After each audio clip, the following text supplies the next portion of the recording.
भगवते वासुदेवाय नमः। जय श्री हरि। दोस्तों, स्वागत है आप सभी का आपके अपने चैनल ज्ञान अर्थ में। बहुत बहुत स्वागत है दोस्तों। आज की इस वीडियो में आप जानेंगे आमलकी एकादशी कब है, 20 या 21 मार्च, इसकी सही तिथि और शुभ मुहूर्त और पूजा विधि के बारे में। हिंदू धर्म में हर माह के शुक्ल पक्ष और कृष्ण पक्ष की एकादशी तिथि का बड़ा महत्व है। फाल्गुन माह के शुक्ल पक्ष की एकादशी तिथि को आमलकी एकादशी के नाम से जाना जाता है। इस दिन भगवान विष्णु और माता लक्ष्मी के साथ साथ शिव गौरी की पूजा का भी विधान है। मान्यता है कि आमलकी एकादशी का व्रत रखने से जीवन के सभी कष्ट दूर होते हैं और जीवन में सुख समृद्धि और खुशहाली आती है। आइए ऐसे में जानते हैं इस महीने आमलकी एकादशी कब है, इसकी सही तिथि और शुभ मुहूर्त के बारे में। हिंदू पंचांग के अनुसार इस साल फाल्गुन माह के शुक्ल पक्ष की एकादशी तिथि की शुरुआत दोपहर 12:21 पर होगी और अगले दिन यानी 21 मार्च को 2:22 पर समाप्त होगी। इसलिए उदय तिथि के अनुसार 20 मार्च को ही आमलकी एकादशी मनाई जाएगी। 21 मार्च को दोपहर 1:07 से लेकर 3:32 तक आमलकी एकादशी व्रत का पारण किया जा सकता है। आइए अब बात करते हैं आमलकी एकादशी की पूजा विधि क्या है। भक्तों, आज के दिन सुबह जल्दी उठकर नित्य कर्मों से निवृत्त होकर यदि आप किसी प्रवाहित जल में स्नान करते हैं तो ये बहुत अच्छी बात है। यदि संभव ना हो तो घर में ही स्नान करते हैं आप, तो उस जल में थोड़ा सा गंगा जल अवश्य ही मिश्रित कर लें। गंगा जल के मिश्रित जल से स्नान करने से शुद्ध एवं पवित्र स्नान माना जाता है। ये बहुत ही शुभ स्नान माना जाता है। स्नान आदि करने के बाद स्वच्छ कपड़े पहनकर मंदिर की सफाई करें, विष्णु जी का ध्यान करें और संभव हो तो व्रत का संकल्प लें। इसके बाद विष्णु जी की विधि विधान से पूजा करें, विष्णु सहस्त्र नाम का पाठ करें, आंवले के पेड़ की पूजा करें और उस पर रोली, चंदन, फूल और अक्षत चढ़ाएं। पूजा के दौरान विष्णु को आंवले का भोग जरूर लगाएं। अंत में विष्णु समेत सभी देवी देवताओं की आरती करें। आरती करने के पश्चात सभी को प्रसाद बांटें और फिर आमलकी एकादशी की कथा अवश्य सुनें। भक्तों, आज हम सुनेंगे आमलकी एकादशी की व्रत कथा।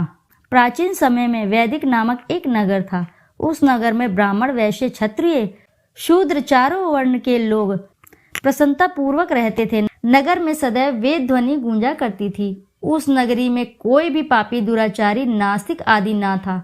उस नगर में चैत्ररथ नामक चंद्रवंशी राजा राज्य करता था। वह उच्च कोटि का विद्वान था और धार्मिक प्रवृत्ति का व्यक्ति था। उसके राज्य में कोई भी गरीब नहीं था और ना ही कंजूस। उस राज्य के सभी लोग विष्णु भक्त थे। वहां के छोटे छोटे सभी निवासी प्रत्येक एकादशी का उपवास रखते थे। एक बार फाल्गुन माह के शुक्ल पक्ष की आमलकी एकादशी नामक एकादशी आई।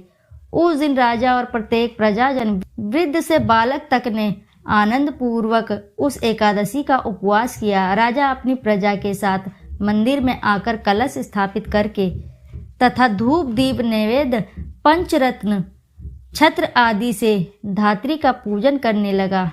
वे सब धात्री की इस प्रकार स्तुति करने लगे। हे धात्री, आप ब्रह्म स्वरूपा हैं। आप ब्रह्मचारी द्वारा उत्पन्न हो और सभी पापों को नष्ट करने वाली हो। आपको नमस्कार है। आप मेरा अर्घ्य स्वीकार करो।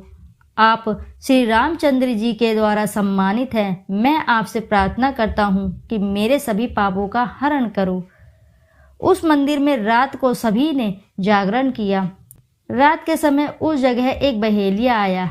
वह महापापी व दुराचारी था। अपने कुटुंब का पालन वह जीव हिंसा करके करता था। वह भूख प्यास से अत्यंत व्याकुल था। कुछ भोजन पाने की इच्छा से वह मंदिर के एक कोने में बैठ गया। उस जगह बैठकर वह भगवान विष्णु की कथा तथा एकादशी महात्म्य सुनने लगा। इस प्रकार उस बहेलिये ने सारी रात अन्य लोगों के साथ जागरण कर व्यतीत की। प्रातःकाल सभी लोग अपने अपने निवास पर चले गए। इसी प्रकार वह बहेलिया भी अपने घर चला गया और वहां जाकर भोजन किया। कुछ समय बीतने के पश्चात उस बहेलिये की मृत्यु हो गई। उसने जीव हिंसा की थी। इस कारण हालांकि वह घोर नरक का भागी था, परंतु उस दिन आमलकी एकादशी का व्रत करना तथा जागरण सुनने के प्रभाव से उसने राजा विदुरथ के यहाँ जन्म लिया। उसका नाम वसुरथ रखा गया। बड़ा होने पर वह चतुरंगिणी सेना सहित तथा धन धान्य से युक्त होकर 10 सहस्त्र ग्रामों का संचालन करने लगा। वह तेज में सूर्य के समान, कांति में चंद्रमा के समान, वीरता में भगवान विष्णु के समान तथा क्षमता में पृथ्वी के समान था। वह अत्यंत धार्मिक, सत्यवादी, कर्मवीर और विष्णु भक्त था। वह प्रजा का समान भाव से पालन करता था। दान देना उसका नित्य कर्म था। एक बार राजा वसूरत शिकार खेलने गया। दैव योग से वन में वह रास्ता भटक गया और दिशा का ज्ञान न होने के कारण उसी वन में एक वृक्ष के नीचे सो गया। कुछ समय पश्चात पहाड़ी डाकू वहां आए और राजा को अकेला देखकर मारो मारो चिल्लाते हुए राजा वसूरत की ओर दौड़े। वह डाकू कहने लगे, इस दुष्ट राजा ने हमारे माता पिता, पुत्र पौत्र आदि समस्त संबंधियों को मारा है तथा देश से निकाल दिया। अब हमें इसे मारकर अपना अपमान का बदला लेना चाहिए। इतना कह वे डाकू राजा को मारने लगे और उस पर अस्त्र शस्त्र का प्रहार करने लगे। उन डाकुओं के अस्त्र शस्त्र राजा के शरीर पर डलते ही नष्ट हो जाते और राजा को पुष्पों के समान प्रतीत होते। कुछ देर बाद प्रभु इच्छा से उन डाकुओं के अस्त्र शस्त्र उन्हीं पर प्रहार करने लगे, जिससे वे सभी मूर्छित हो गए। उसी समय राजा के शरीर से एक दिव्य देवी प्रकट हुई। वह देवी अत्यंत सुंदर थी तथा सुंदर वस्त्रों से और आभूषणों से अलंकृत थी।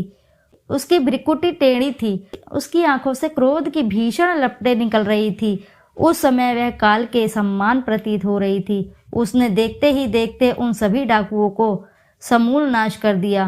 नींद से जागने पर राजा ने वहां पर अनेक डाकुओं को मृत देखा। वह सोचने लगा, किसने इन्हें मारा है?